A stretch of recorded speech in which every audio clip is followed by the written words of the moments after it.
Hello दोस्तों, स्वागत है हमारे यूट्यूब चैनल गुरुजी वर्ड 0.3 में।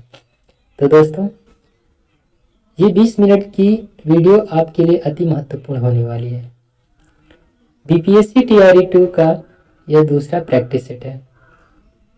आज लाए हैं हम आप लोगों के लिए 25 महत्वपूर्ण प्रश्न जो सीधे आपके एग्जाम में देखने को मिलेंगे। भरोसा रखिए, इसमें के महत्वपूर्ण जितने प्रश्न हैं आपको एग्जाम में एकदम देखने को मिलेंगे। तो बने रहिए हमारे साथ अंत तक। आपको ऐसे ऐसे प्रश्न दिखेंगे जो बीपीएससी में सीधे सीधे पूछे गए हैं। और हाँ, अगर आप हमारा पहला प्रैक्टिस सेट नहीं देखे हैं तो इस वीडियो के डिस्क्रिप्शन में हमने लिंक दे दिया है, वहां पे जाकर आप उसको देख सकते हैं। कहते हैं दोस्त, मंजिल मिले ना मिले ये तो मुकद्दर की बात है। मंजिल मिले ना मिले ये तो मुकद्दर की बात है, पर हम कोशिश भी ना करें ये तो गलत बात है। तो दोस्तों, भरोसा रखिएगा। आप लोगों को जितने इम्पोर्टेंट क्वेश्चन, मैं इम्पोर्टेंट क्वेश्चन आप लोगों के लिए केवल 25 ही लेकर आता हूँ और हर रोज लेकर आऊँगा आप लोगों के लिए। ये सेकेंड प्रैक्टिस है, आप इस प्रैक्टिस को हमेशा देते रहिए। आप लोग बीपीएससी के एग्जाम में बैठेंगे, इसमें से आप अगर एग्जाम देकर आइएगा, आप इसको देखिएगा और देख के मिलाइएगा कितना मिला है इसमें से। भरोसा रखिए, इसमें के प्रश्न आपको सीधे बीपीएससी में देखने को मिलेंगे। तो चलिए दोस्तों, टाइम ना लेते हुए हम लोग प्रैक्टिस करते हैं। चलिए शुरू करते हैं। तो दिया है, ऑफ साइट एटीएम क्या है? ऑफ साइट एटीएम क्या है? ऐसे एटीएम जिनका उपयोग शेयर लेन देन में किया जाता है, ऐसे एटीएम जो केवल महिलाओं के लिए होते हैं, ऐसे एटीएम जो बैंक परिसर को छोड़कर विभिन्न स्थानों पर होते हैं, और चौथा ऑप्शन है इनमें से कोई नहीं। तो दोस्तों, आप लोग ये तो जानते ही हैं, इसका राइट आंसर होगा ऐसे एटीएम जो बैंक परिसर को छोड़कर विभिन्न स्थानों पर स्थित होते हैं। बीमित पॉलिसी समझौते के तहत कवर की गई घटना को क्या कहा जाता है? ये जो है, बीमित पॉलिसी समझौते के तहत कवर की गई घटना को क्या कहा जाता है? उत्पाद देयता, शुद्ध जोखिम, प्रावधान, आसन कारण।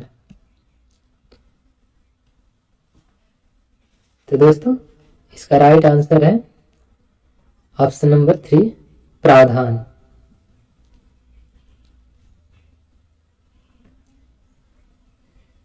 नाटो का मुख्यालय कहाँ स्थित है? दोस्त, आप नोट्स एक कॉपी और पेन ले लीजिए और जितने इंपॉर्टेंट क्वेश्चन हम बताएंगे आप नोट्स करते चलिएगा। तो इसका राइट आंसर है ऑप्शन नंबर 3, ब्रुसेल्स। आइए हम इसको अच्छे से जानेंगे। ब्रुसेल्स जो है, बेल्जियम में नाटो का मुख्यालय स्थित है, ठीक है, ब्रुसेल्स में। ब्रुसेल्स बेल्जियम में है, यह नाटो का मुख्यालय वहां पे स्थित है। नाटो यानी नॉर्थ अटलांटिक ट्रीटी ऑर्गेनाइजेशन, जिसकी स्थापना 4 अप्रैल 1949 को की गई थी। दोस्तों, इसकी स्थापना, इसको भी याद रखिएगा, इसकी स्थापना की गई थी 4 अप्रैल 1949 को, ठीक है। और ये very very most important question है, इसे जरूर नोट्स कीजिएगा। भारतीय संविधान की 8वीं अनुसूची में कितनी भाषाओं का उल्लेख है? दिया है, भारतीय संविधान की 8वीं अनुसूची में कितनी भाषाओं का उल्लेख है? याद रखिएगा दोस्तों, ये भारतीय संविधान की जो 8वीं अनुसूची है, ये भाषाओं से संबंधित है। ये किससे संबंधित है? भाषाओं से। तो इसका राइट आंसर है ऑप्शन डी, 22 भाषाओं का उल्लेख है। निम्नलिखित में से कौन सा एक भारतीय संविधान की प्रस्तावना का भाग नहीं है? इसमें दिया है, कौन सा एक भारतीय संविधान की प्रस्तावना का भाग नहीं है? इसमें दिया है समाजवाद, प्रजातांत्रिक, धर्मनिरपेक्षता, संघनात्मक। तो ये समाजवाद, प्रजातांत्रिक और धर्मनिरपेक्ष, ये 3 प्रस्तावना के भाग हैं दोस्तों। और ये जो चौथा ऑप्शन है संघनात्मक, ये प्रस्तावना का भाग नहीं है। तो याद रखिएगा ये जो 3 है, समाजवाद, प्रजातांत्रिक और धर्मनिरपेक्षता, ये तीनों प्रस्तावना के भाग हैं और ये चौथा ऑप्शन सही है जो कि नहीं है, संगठनात्मक। आजाद दास्तां बिहार में किस आंदोलन के दौरान सक्रिय रहा? ये जो है आजाद दास्तां बिहार में किस आंदोलन के दौरान सक्रिय रहा? तो चंपारण सत्याग्रह, असहयोग आंदोलन, सविनय अवज्ञा आंदोलन या भारत छोड़ो आंदोलन।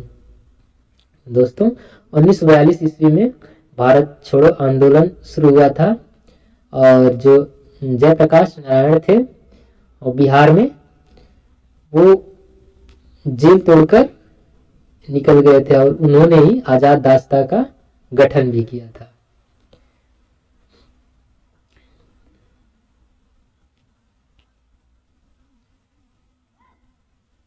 उन्नीस सौ 46 ईस्वी में गठित अंतरिम सरकार के मंत्रिमंडल में श्रम विभाग किसे सौंपा गया था?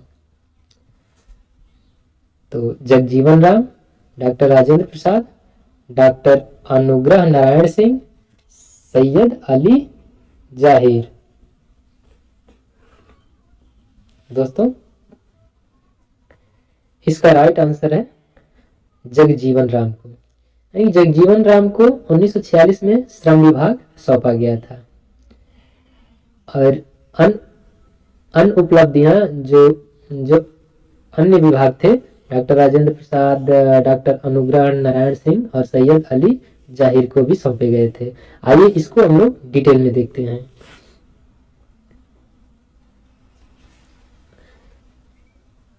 देखिए वर्ष 1946 ईस्वी में गठित अंतरिम सरकार में श्रम विभाग बाबू जगजीवन राम को दिया गया था और खाद्य एवं कृषि विभाग डॉक्टर राजेंद्र प्रसाद को और विधि विभाग जो था सैयद अली जहीर को दिया गया था। वेरी मोस्ट इंपॉर्टेंट क्वेश्चंस है दोस्तों। अगर आपको लगता होगा कि ये क्वेश्चंस नहीं है तो याद रखिएगा ये एक अलग टाइप के क्वेश्चन है जो कि आपकी बीपीएससी में बनने ही बनने हैं, इससे जरूर क्वेश्चंस पूछेंगे। तो याद रखिएगा आप लोग पेन और कॉपी हाथ में लिए रहिए और जो जो इंपॉर्टेंट क्वेश्चन आपको लग रहे हैं उसको आप जरूर नोट्स कीजिए। चलिए अगले क्वेश्चन पे चलते हैं। संविधान सभा के अस्थायी अध्यक्ष थे। संविधान सभा के अस्थायी अध्यक्ष कौन थे? तो दोस्तों संविधान सभा के अस्थायी अध्यक्ष ऑप्शन दिया है जवाहरलाल नेहरू, डॉक्टर राजेंद्र प्रसाद, डॉक्टर सच्चिदानंद सिन्हा, सैयद अली जाहिर। याद रखिएगा इसका ऑप्शन सही है option 2 doctor Rajendra Prasad. Doctor Rajendra Prasad को अस्थायी अध्यक्ष बनाया गया और जो डॉक्टर सच्चिदानंद सिन्हा थे उनको अस्थायी अध्यक्ष बनाया गया। तो आइए इसको डिटेल में हम लोग जानेंगे, ये भी बहुत इंपॉर्टेंट क्वेश्चन है। 9 दिसंबर 1946 को संविधान सभा की प्रथम बैठक हुई। इसकी अध्यक्षता डॉक्टर सच्चिदानंद सिन्हा ने की थी। यह संविधान सभा के अस्थायी अध्यक्ष थे। याद रखिएगा दोस्तों ये अस्थायी अध्यक्ष थे तथा 11 दिसंबर 1946 को संविधान सभा ने डॉक्टर राजेंद्र प्रसाद को संविधान सभा के अस्थायी अध्यक्ष के रूप में निर्विरोध चुना था। 2 दिन बाद, केवल 2 दिन बाद ही, यानी कि जो सच्चिदानंद सिन्हा थे वो अस्थायी अध्यक्ष थे और केवल 2 दिन के बाद 9 दिसंबर यानी कि 11 दिसंबर को डॉक्टर राजेंद्र प्रसाद को अस्थायी अध्यक्ष के रूप में निर्विरोध चुन लिया गया। जितने संविधान सभा के सदस्य थे वो डॉक्टर राजेंद्र प्रसाद को निर्विरोध चुन लिए थे। पूछिएगा दोस्तों डॉक्टर राजेंद्र प्रसाद कहां से बिलोंग करते हैं? तो याद रखिएगा डॉक्टर राजेंद्र प्रसाद बिहार से बिलोंग करते हैं और डॉक्टर राजेंद्र प्रसाद भारत के प्रथम राष्ट्रपति भी थे। ठीक है, तो ये वेरी मोस्ट इंपॉर्टेंट क्वेश्चंस हैं, इनको जरूर नोट्स कीजिएगा। राष्ट्रपति की अनुपस्थिति में उसके समस्त कार्य किसके द्वारा किए जाते हैं? दोस्तों राष्ट्रपति अगर अपने पद पे आसीन नहीं है तो उसके स्थान पर उसका कार्य कौन करेगा? उपराष्ट्रपति, राज्यपाल, प्रधानमंत्री, भारत का मुख्य न्यायाधीश। तो राइट आंसर है उपराष्ट्रपति, ऑप्शन 1। निम्नलिखित में से किस नाभिकीय संधि का भारत सदस्य है? तो याद रखिएगा, इसका सही आंसर है पीटीबीटी। ठीक है, तो पीटीबीटी एक नाभिकीय संधि है जिसका भारत क्या है? सदस्य है। क्या है? सदस्य है। तो ऑप्शन 2 सही है, पीटीबीटी। याद रखिएगा, पीटीबीटी। इसमें लास्ट में इसमें भी टी, इसमें भी टी। ठीक, पीटी यानी कि पीटीबीटी, पीटीबीटी, इसको अच्छे से याद रखिएगा। ये बहुत इंपॉर्टेंट क्वेश्चंस है। आपको विश्वास नहीं होगा, आप जरूर देखिएगा, आपको बीपीएससी में देखने को जरूर मिलेंगे क्वेश्चंस। 1942 ईस्वी में किस त्योहार के अवसर पर जयप्रकाश नारायण हजारीबाग जेल से भाग निकले? दोस्तों, 1942 ईस्वी में जयप्रकाश नारायण हजारीबाग जेल से भागे थे, तो उस समय दिवाली थी। ठीक है, तो उस समय क्या थी? दिवाली। याद रखिएगा, जब 1942 में जयप्रकाश नारायण हजारीबाग जेल से भागे थे अपने दोस्तों के साथ, तो उस दिन दिवाली थी। ठीक है, क्या थी? दिवाली थी। तो इसका राइट आंसर है ऑप्शन नंबर 4, दिवाली। आप लोग इसमें अपने आप से भी ट्रिक लगाते रहिए और वीडियो के अंत में जरूर आप लोग फीडबैक दीजिएगा कि आप लोगों का इस प्रैक्टिस सेशन में कितना सही हुआ। प्रैक्टिस सेशन का मतलब ये नहीं कि केवल आप लिखते रहें, आप इसका फीडबैक जरूर दीजिएगा कि कितना आप लोग सही किए हैं। चलिए अगले क्वेश्चन पे चलते हैं। हाँ, देखिए, इसको डिटेल में हम लोग जान लेंगे। वर्ष 1942 में भारत छोड़ो आंदोलन के दौरान जयप्रकाश नारायण हजारीबाग सेंट्रल जेल में बंद थे। उस दिन अंग्रेज जयप्रकाश नारायण की सक्रियता और लोकप्रियता से घबराए हुए थे। ठीक है, उस समय 9 नवंबर 1942 को दिवाली के दिन अपने साथियों के साथ जेल से क्या हो गए थे? फरार हो गए थे। ये जयप्रकाश नारायण थे, ये अपने साथियों के साथ कब जेल से भाग गए थे? तो दिवाली के दिन। ठीक है, 1942 में। तो याद रखिएगा दोस्तों, ये भी बहुत इंपॉर्टेंट, जितने क्वेश्चन है सभी इंपॉर्टेंट क्वेश्चन है। प्लीज आप लोग इसको बहुत अच्छे से देखिएगा, बहुत अच्छे से याद कीजिएगा और प्रैक्टिस एक बार नहीं 2-2 बार कीजिएगा।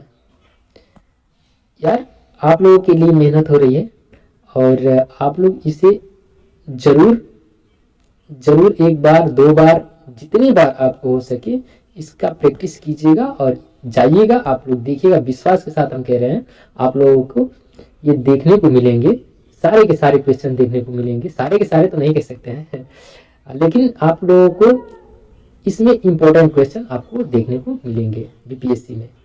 चलिए, निम्नलिखित में से कौन सा संयुक्त राष्ट्र संघ का अभिकरण नहीं है? खाद्य और कृषि संगठन, संयुक्त राष्ट्र शैक्षणिक, वैज्ञानिक और संस्कृति संगठन, विश्व स्वास्थ्य संगठन, अंतरराष्ट्रीय न्यायालय। तो आप बताइए। तो इसका राइट आंसर है ऑप्शन नंबर 4। क्या है? अंतरराष्ट्रीय न्यायालय। अंतरराष्ट्रीय न्यायालय है जो कि संयुक्त राष्ट्र संघ का अभिकरण नहीं है। बाकी ये तीनों हैं, खाद्य और कृषि संगठन, संयुक्त राष्ट्र शैक्षणिक, वैज्ञानिक और सांस्कृतिक संगठन और विश्व स्वास्थ्य संगठन। ये तीनों संयुक्त राष्ट्र संघ का अभिकरण है, लेकिन यह अंतरराष्ट्रीय न्यायालय नहीं है। कौन सा उर्वरक किसान खाद के नाम से जाना जाता है? वेरी वेरी मोस्ट इंपोर्टेंट दोस्तों, सभी के सभी क्वेश्चंस इंपॉर्टेंट है। बस आप लोग इसको जरूर याद रखिए, प्रैक्टिस कीजिए। जो कुछ भी हो, जैसे भी हो, आप इसको जरूर याद रखिए। Calcium ammonium nitrate, ammonium sulphate, calcium nitrate, ammonium sulphate nitrate. तो इसका क्या राइट आंसर है? Option number A, calcium ammonium nitrate. ठीक है, इसका राइट आंसर है कैल्शियम अमोनियम नाइट्रेट। इसको इस उर्वरक को किसान खाद के नाम से भी हम लोग जानते हैं। ठीक है, तो याद रखिएगा, इसको किसान खाद के नाम से जानते हैं। Option number 1। देखिए इसको, 1 हेक्टेयर सेंटीमीटर में, 1 हेक्टेयर सेंटीमीटर में पानी की कुल मात्रा होगी। दोस्तों इसमें दिया है 1 हेक्टेयर सेंटीमीटर में पानी की कुल मात्रा कितनी होगी? 10,000 लीटर, 1 लाख लीटर, 1,000 लीटर या 10 लाख लीटर। तो याद रखिएगा, इसका राइट आंसर है option number B, 1 lakh litre. इसका राइट आंसर है बी, 1 लाख लीटर। केले का कायिक प्रवर्धन होता है। केले का कायिक प्रवर्धन कैसे होता है? तने द्वारा होता है, पत्ती द्वारा होता है, बीज द्वारा होता है या संकर द्वारा? तो हमने आपको टाइम दिया, आप भी बताइए, कमेंट जरूर करते रहिएगा। तो इसका राइट आंसर है ऑप्शन नंबर 4, संकर द्वारा। ना ही तने द्वारा, ना ही पत्ती द्वारा, ना ही बीज द्वारा। किसके द्वारा इसका कायिक प्रवर्धन होता है? तो संकर द्वारा। तो इसका राइट आंसर है ऑप्शन नंबर 4। अति महत्वपूर्ण प्रश्न है दोस्तों। चलिए अगले क्वेश्चन पे चलते हैं हम लोग। निम्नलिखित में से कौन सा उर्वरक तीव्र आर्द्रता ग्राही होता है? Calcium ammonium nitrate, sodium nitrate, ammonium sulphate या यूरिया? तो दोस्तों हाँ, चलिए आप लोग ही बताते रहिए। तो चलिए टाइम न लेते हुए हम बता दे रहे हैं, इसका राइट आंसर है यूरिया। तो दोस्तों यूरिया क्या होता है? अगर आप यूरिया कहीं पर भी अगर आप रख दें तो उसके नीचे जो होती है नमी आ जाती है। तो याद रखिएगा, ये तीव्र आर्द्रता ग्राही होता है तुरंत। खेत में हरी खाद वाली फसल की पलटाई की उपयुक्त अवस्था कौन सी है? फूल आने से पूर्व की अवस्था, फूल आने के पश्चात की अवस्था या प्रारंभिक अवस्था या परिपक्व अवस्था? तो याद रखिएगा, इसकी पलटाई जो होती है, इसकी उपयुक्त अवस्था फूल आने से पहले की अवस्था होती है। ऑप्शन नंबर 1 है, फूल आने से पूर्व की अवस्था। फल के रस में चीनी की सांद्रता मापी जाती है। अब फल के रस में जो है चीनी की सांद्रता कैसे मापी जाती है? पेप्टोमीटर द्वारा, रिफ्रैक्टोमीटर द्वारा, चीनी मीटर द्वारा या टेंड्रोमीटर द्वारा?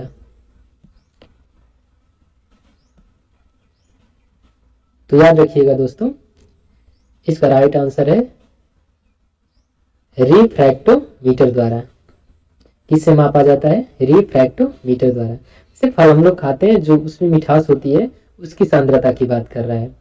तो रिफ्रैक्टोमीटर, ऑप्शन नंबर 2। जेली बनाने में पेप्टीन का प्रमुख कार्य है। जेली बनाने में पेप्टीन का प्रमुख कार्य है फलों के रस को साफ करना, फलों के रस का थक्का बनाना, फलों के रस को मीठा बनाना और फलों के रस को रंगीन करना। तो इसका राइट आंसर है दोस्तों, फलों के रस का थक्का बनाना, ऑप्शन नंबर 2। जेली बनाने में पेप्टीन का जो प्रमुख कार्य है वो फलों के रस का क्या करना? थक्का बनाना। तो फलों के रस को क्या करती है? थक्का बनाती है पेप्टीन द्वारा। ठीक है, चलिए अब अगले क्वेश्चन पे चलते हैं। टमाटर का लाल रंग किस रंजक के कारण होता है? अब देखिए, ये जो टमाटर होता है, टमाटर हो गया, गाजर हो गया और चुकंदर हो गया, इनके जो रंग होते हैं किस लवक के कारण, किस रंजक के कारण होते हैं? देखो दोस्तों, साइनाइड, जेलोफिन, एंथोसाइनेन या लाइकोपिन। तो इसका राइट आंसर है ऑप्शन नंबर 4, लाइकोपिन। चलिए इसको डिटेल में हम लोग जानेंगे। पौधों में लवक की उपस्थिति से रंगों का विकास होता है। टमाटर में लाल रंग लाइकोपिन, गाजर में कैरोटीन तथा चुकंदर में बीटानिन लवक के कारण लाल रंग प्राप्त होता है। तो दोस्तों याद रखिएगा, गाजर में कैरोटीन है और चुकंदर में विटामिन है और टमाटर में लाइकोपीन है। नींबू का फल प्रचुर स्रोत है। अच्छा, नींबू के फल में कौन सा अम्ल पाया जाता है? प्रचुर मात्रा में कौन सा अम्ल पाया जाता है? मैलिक अम्ल पाया जाता है, सिट्रिक अम्ल पाया जाता है, टार्टरिक अम्ल पाया जाता है या एसिटिक अम्ल पाया जाता है?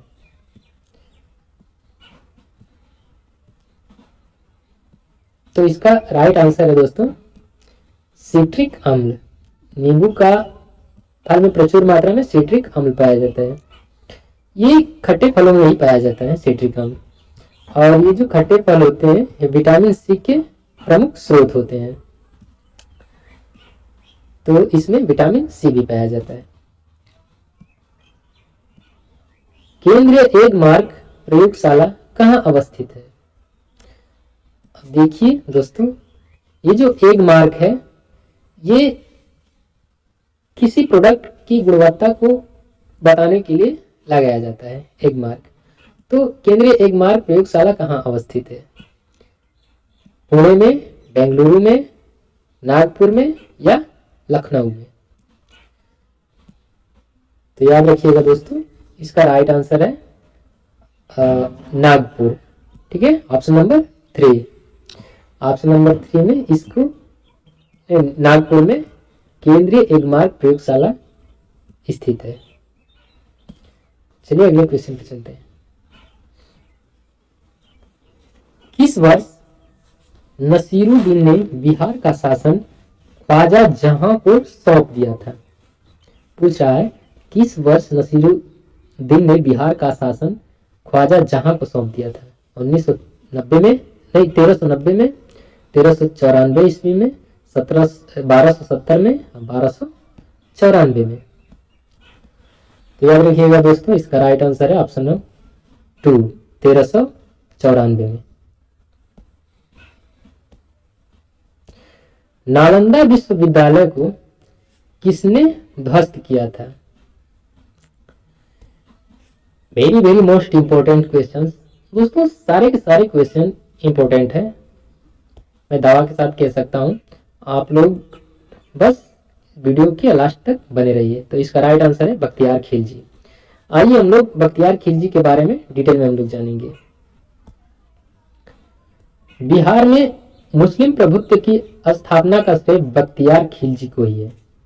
1198 ईस्वी के लगभग उसने नालंदा एवं विक्रमाशिला को लूट कर विध्वंस मचा दिया था। दोस्तों उसमें इतनी किताबें थी, उसने आग लगा दिया था, क्योंकि शायद 6 महीना के साल भर तक उसमें आग लगी ही रह गई थी। ये इतना दुष्ट था बख्तियार खिलजी। इस समय बख्तियार खिलजी ने आधुनिक बख्तियारपुर शहर की स्थापना की उसी समय। इस दौरान बिहार शरीफ तुर्कों का केंद्र बनकर उभरा। जो बिहार शरीफ था वो तुर्कों का क्या बनकर उभरा? केंद्र बनकर उभरा। ये जो बख्तियार खिलजी था ये बहुत दुष्ट था।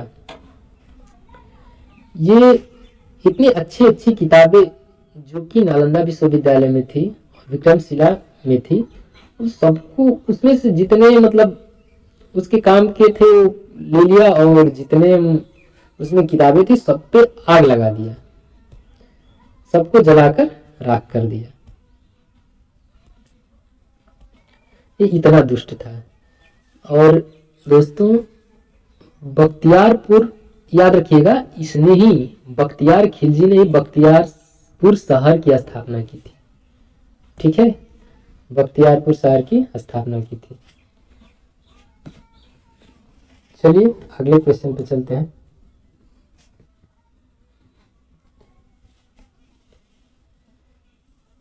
पटना में स्थित गोल घर का निर्माण किस गवर्नर जनरल के काल में हुआ था? अब देखिए, Warren Hasting, Lord Hardinge, Lord Canning, Lord Cornwallis. दोस्तों ये जो गोल घर था, पटना में गोल घर था, वो अनाज के भंडारण के लिए बनाया गया था। अनाज के भंडारण के लिए बनाया गया था। और ये जब बना था, ये लॉर्ड कॉर्नवालिस के समय में बना था। जब लॉर्ड कॉर्नवालिस ये गवर्नर थे, गवर्नर जनरल थे, उनके समय में बना था। Option number 4। आइए डिटेल में इसको भी जानेंगे हम लोग। गोल घर का निर्माण लॉर्ड कॉर्नवालिस के काल में 1786 ईस्वी में जॉन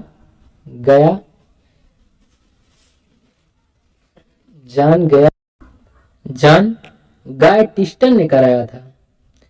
यहाँ पे स्टेशन लिख दिया गया है, गायटिस्टन ने कराया था। यह 96 फीट ऊंचा एवं नीचे की दीवार जो थी वो 12 फीट मोटी थी। सोच लो, 12 फीट मोटी थी। यह अर्ध गोलाकार आकृति में निर्मित है। इस भवन का निर्माण अनाज के भंडारण के लिए किया गया था। तो याद रहेगा आप लोगों को, इसका निर्माण किस लिए कराया गया था? अनाज के भंडारण के लिए कराया गया था। ठीक है, तो दोस्तों आज की ये थे 25 मोस्ट इंपोर्टेंट क्वेश्चंस। और आप लोग फीडबैक जरूर दीजिए, कमेंट में हमें जरूर बताइए कि आप लोग कितना सही किए हैं, 25 में से कितना सही किए हैं। और अगर आप लोग पहला प्रैक्टिस नहीं देखे हैं तो लिंक दे दिए हैं, हम डिस्क्रिप्शन में लिंक कर दे दिए हैं, आप उस पे जाइए और हमारे पहले प्रैक्टिस को भी देखिए। हर रोज दोस्तों 25 क्वेश्चन आएंगे प्रैक्टिस के साथ, और एकदम दमदार। याद रखिए, अगर इसमें आप चूक जाते हैं तो फिर हम ये नहीं कहेंगे कि आप हमसे ही पढ़िए, कहीं पढ़िए दोस्त, लेकिन जो हम पढ़ा रहे हैं, जो हम दे रहे हैं, कंटेंट दे रहे हैं, बहुत अच्छा दे रहे हैं। आप लोग महसूस कीजिएगा, आप लोग पढ़े लिखे हैं, आप लोग भी जानिएगा, अपने से देखिए क्या सही क्या गलत है। ठीक है, तो अगर वीडियो अच्छी लगी हो तो प्लीज वीडियो को लाइक और चैनल को सब्सक्राइब करके जुड़ जाइएगा। और हाँ, फीडबैक जरूर दीजिएगा। धन्यवाद, आज के लिए इतना ही।